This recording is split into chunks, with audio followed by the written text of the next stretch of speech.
Alrighty, I guess we shall get started, and folks can always catch up as we go along. So I would like to take a quick moment to introduce John Malcolm of the Heritage Foundation.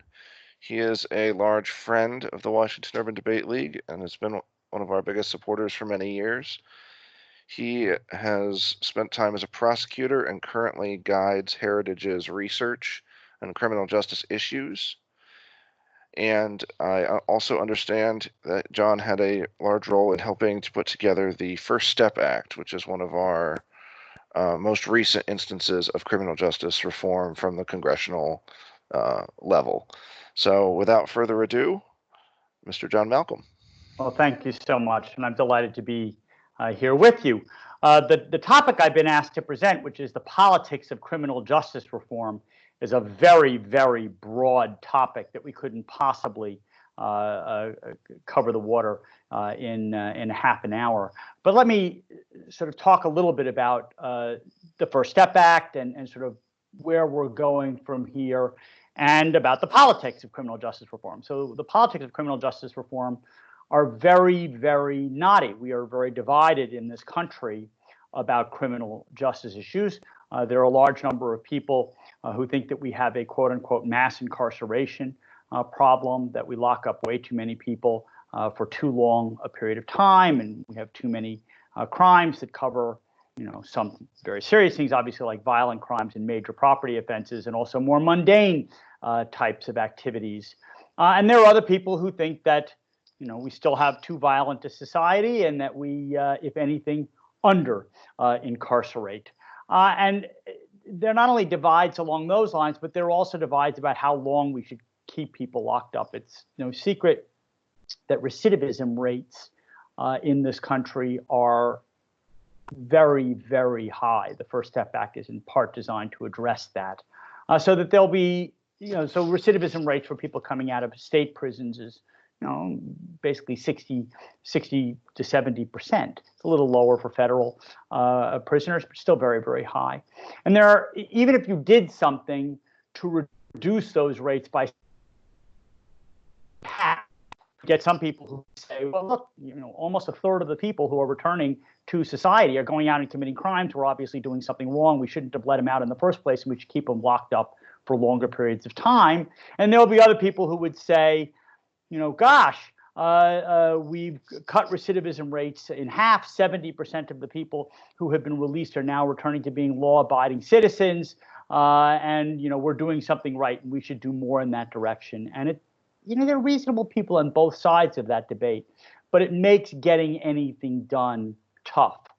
When you add politics on top of that, in terms of who's pushing what bill, and do you want this person to get credit for this action or not, it makes it even tougher. Nonetheless, there's enough of a middle coalition that finally, after President Obama tried for many, many years to get the First Step Act across the finish line. It was at the time called the Smarter Sentencing Act. President Trump actually did that, and the First Step Act was signed into law in December of 2018. It was the most important bipartisan piece of criminal justice legislation in quite some time, and it accomplished a fair amount, although the effects of it are still being felt and will continue to be felt, hopefully in a positive direction, for a long time to come. It trimmed some of the rather harsh mandatory minimum penalties that exist under federal law, usually for drug crimes and for some firearms offenses. The most important things that it did, really, among other things, what it established risk and needs assessments for federal inmates. So all federal inmates go through this assessment to determine how high a risk of recidivating, how likely is it that they will recidivate upon release. It could be minimal, minimum, medium, or high. And also, what are their needs? What was perhaps the issue that contributed to their committing the crime in the first place? Is it a substance abuse issue? Is it a mental health issue? Is it a lack of job skills? Is it a lack of education? And then what the First Step Act tries to do is to come up with evidence-based, programs that will be done in prison designed to address the specific needs of each inmate.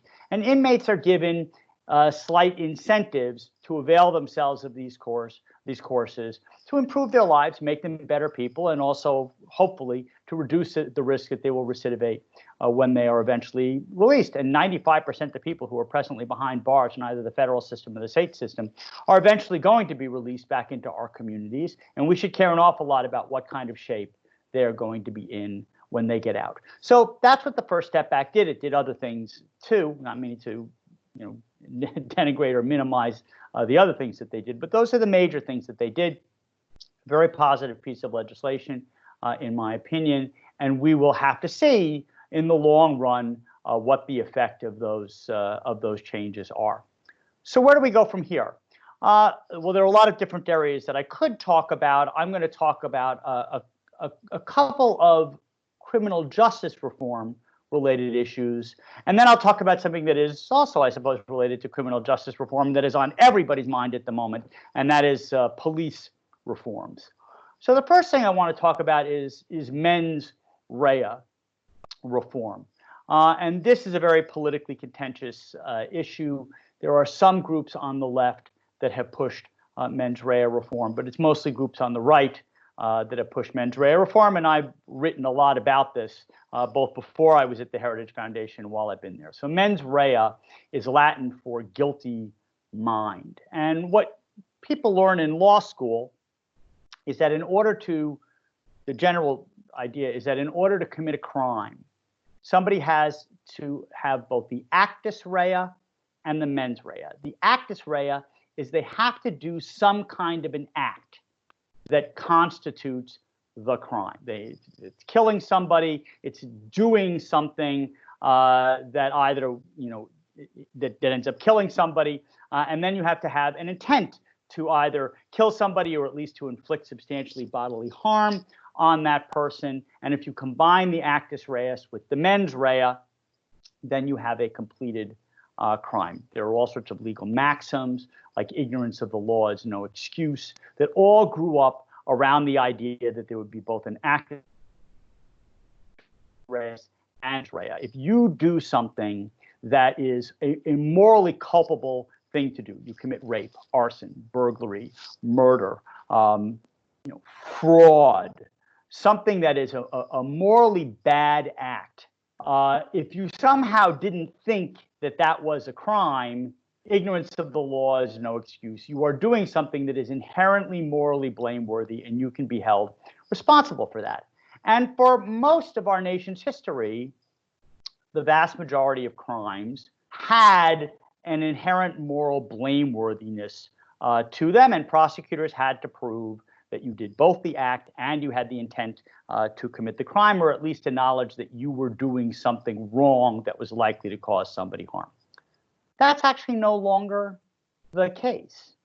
There are nearly 5,000 federal criminal laws. There are hundreds of thousands of federal criminal regulations. So there are, if you commit these acts, you are guilty of a crime. And many, many, many of those regulations in particular, but some federal statutes, don't require any mens rea element. There are thousands and thousands of state crimes that also lack a mens rea element. If you do the act, you are guilty of the crime, regardless of whether you intended to commit a crime, whether you knew you were committing a crime, whether you were doing something that was inherently morally blameworthy or not. You no longer need to prove any intent or knowledge that you were doing something that was likely to cause harm to somebody. The reason for that is that we now place a lot more emphasis not on punishing bad people who act with a bad intent, but just punishing people who do things that we don't like where some harm results. It used to be the case that if you couldn't prove somebody acted with a bad intent, you could sue them for tort liability, or you could have administrative penalties. They could be fined in some way, but they weren't typically, called criminals. And we have drifted away from that system and label more things crimes now. I think that is a fundamentally unfair thing to do. And I also think that it weakens the moral force of our criminal laws. So I and others have pushed for more robust standards of prosecutors having to prove intent. Proving a crime should not be like shooting fish in a barrel. You should prove that somebody not only did something that caused somebody harm, but absent extraordinary circumstances, that the person knew they were doing something wrong at the time that they acted. So that's mens rea reform. A second thing that I would like to talk about is collateral consequences. So collateral consequences are actually not considered criminal acts. And let me give you an example of what I mean by a collateral consequence. A collateral consequence is something that is tacked on. It is a collateral penalty that goes along with being convicted of a crime. So ones that you are probably aware of, if you are convicted of a felony, you can't possess a firearm. That is a collateral consequence. If you're convicted of a felony, you can't vote unless your voting rights are restored to you, except in 2 states. I think it's Vermont and Maine. Even while you're incarcerated, if you're convicted of a state crime, you can vote in state laws. But regardless, if you're a felony, you can't vote in federal elections. There are other collateral consequences. In fact, the National Institute of Justice has estimated that there are over 44,000 collateral consequences that exist. Now, some of these collateral consequences make sense and are actually remedial. They're designed to, reduce the risk of harm. So, a violent felon not being able to purchase or possess a firearm makes perfect sense. If you are convicted of fraud, being disqualified at least for a period of time from participating in another program where you could, commit a similar fraud makes perfect sense. If you are a child molester, not being able to live or be near an elementary school or to run a daycare center makes perfect sense. Those are collateral consequences that are tied very specifically to the offense of commitment.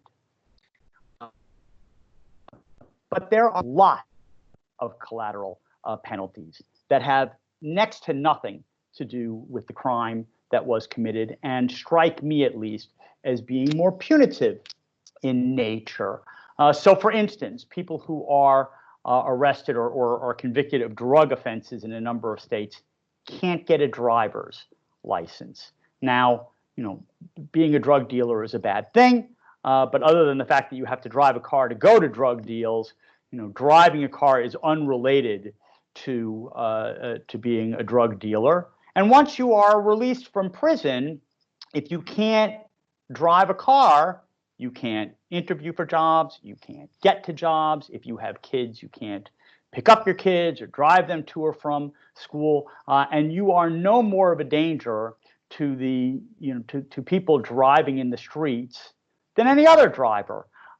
Similarly, there are lots and lots of restrictions about people being able to get jobs, collateral consequences. If you're convicted of a felony, you can't be a florist or a decorator or run a bar or a movie theater. I mean, there are collateral consequences for all kinds of restrictions. And there are other licensing laws that say in order to get a license, you can't have been convicted of a crime of moral turpitude.